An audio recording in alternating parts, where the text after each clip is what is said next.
guys think Barack Obama's a terrorist? I think he's affiliated with them. Really? Then why did John McCain stand on the stage with him last night? Why? Well, because they were having a debate. What do you got there? Don't want to vote for. What is that? What does that say? This is who you don't want to vote for. Why do you have that here with you? If you're not going to vote for him. It's a free country to make fun of him because he's a doll, he's a puppet. He's a puppet. For yeah, who? those were some of the people we played yesterday. One documentarian had interviewed people at a McCain-Palin rally, and we were talking about how ignorant they are. Well, now we're seeing Republicans themselves starting to discuss what's going on. Class warfare within their party, an attack on intellectuals, an attack on elites. Now, we saw this coming for a long time, but finally they're seeing it because Sarah Palin is the embodiment of it full force, and they honestly, it was one thing to flirt with this and use this, and they did. And this is what's so ugly. They're finally, the monster is finally taking over. They're finally getting their comeuppance. They flirted with this idea while they always maintained power. They flirted with the idea of let's go after those elites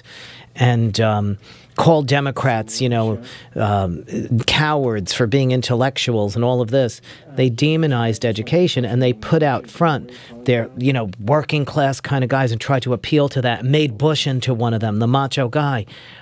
But they always knew they never wanted those people really in power. And Bush wasn't really one of them. He was faking it. But when McCain picked Sarah Palin, and McCain may die, he has a 40% chance. She's the real thing.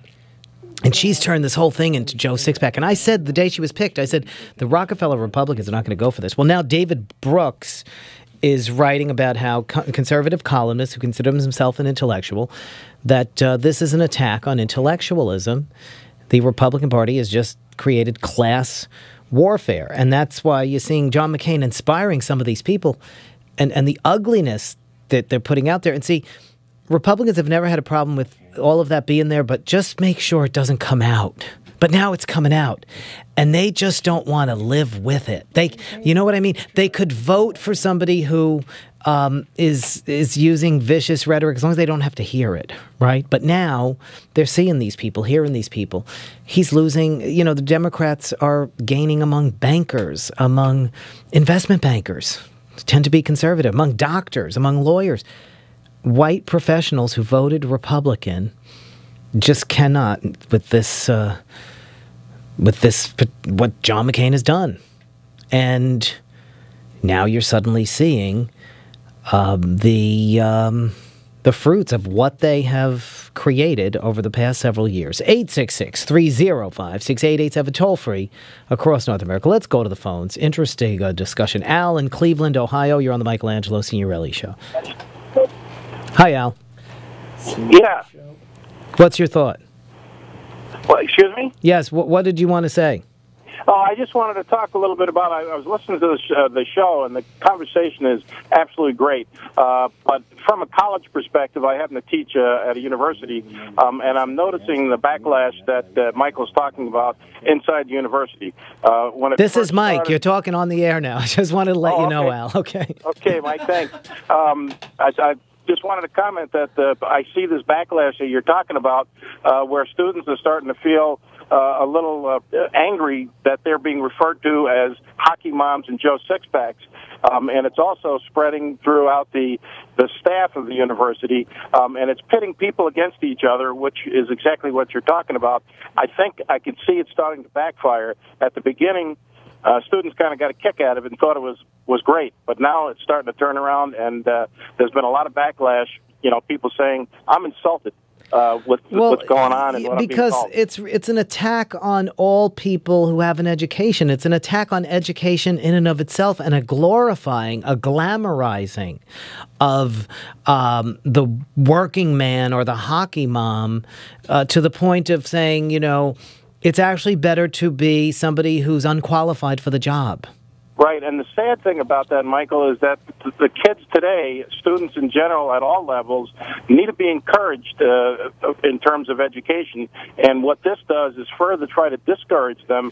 And the last thing we need is more uneducated people. And, I don't have anything against people that don't have degrees, but the fact of the matter is the more we know, the better. I agree. And I was saying yesterday, the best thing we can do the best thing the Democrats can do to disable the Republicans in exploiting uneducated people is to make sure everybody's educated. Just push through programs that give people education. Look, Republicans have cut all these programs that would educate people. I wonder if part of it is because it's better to keep people stupid, right? Al, thank you for the call. 866-305-6887, toll free across North America. Tori in Washington, you're on the Michelangelo Signorelli Show. Mike, these people are everywhere in the world, the shock troops of fascism. You see them wherever there is a fascist party. They're the people who have been left behind by society. Were you listening earlier when Naomi Wolf was on? Because she was comparing this to Nazi Germany. No, I wasn't, but it's exactly the same thing as then. When the German conservatives brought the Nazis in, they said, we can manage these people, we can control them, and any time a conservative has done that, they end up being eaten by the monsters they've brought in. And these people are those same shock troops. I mean, and it seems like Sarah Palin, I don't know if you then listened to the next interview we did with Max Blumenthal, but it seems like she's connected to these white supremacist groups. And I think it's also a particular style and orientation. It's this, this hatred for the outsider. The slogan of Vichy France was faith, family, and fatherland. And that's exactly the slogan of these people, That's all they want to offer. And it's just a very, very, very dangerous thing to bring into politics, because these people are driven by hate, and violence will follow. Violence always follows these people. It will, and we've been hearing it all week, and it's a discussion I wanted to have this hour, and anybody who wants to jump in is invited to call, but I think next week we'll explore it further. We have been getting calls from people all week, and it's just been starting this week, who have been, vilified, attacked verbally, accosted, abused by people at truck stops, at a parking lot, on the road, because they have an Obama bumper sticker on their car. This anger is now been given license for people to lash out at their neighbor. Right. George Orwell once said that anti-Semitism was socialism for fools. And, this kind of anti-elitism and anti-Islamicism is the same kind of socialism for fools. It really is, isn't it? You hate these people who have hurt you, and you remember what your father told you about the position that you used to hold in society when people had manufacturing jobs. Well, the Republicans were the people that took those manufacturing jobs away, that deindustrialized America. And yet, these idiots are prepared to follow these people who screw them again and again and again. But the thing is, they will get in charge, and once they get in charge, it will be a bloody mess. And that's why all of a sudden these conservatives like David Brooks and others are like, oh my God, we courted them all these years, we used them, but now they might get in charge, and that scares the daylights out of them. Yeah, but they flirted with it.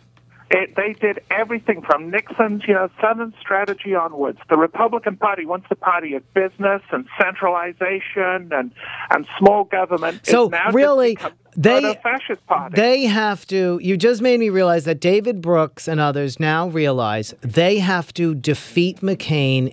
They have to let the Republican Party lose in order to save itself. I think they can't let McCain win.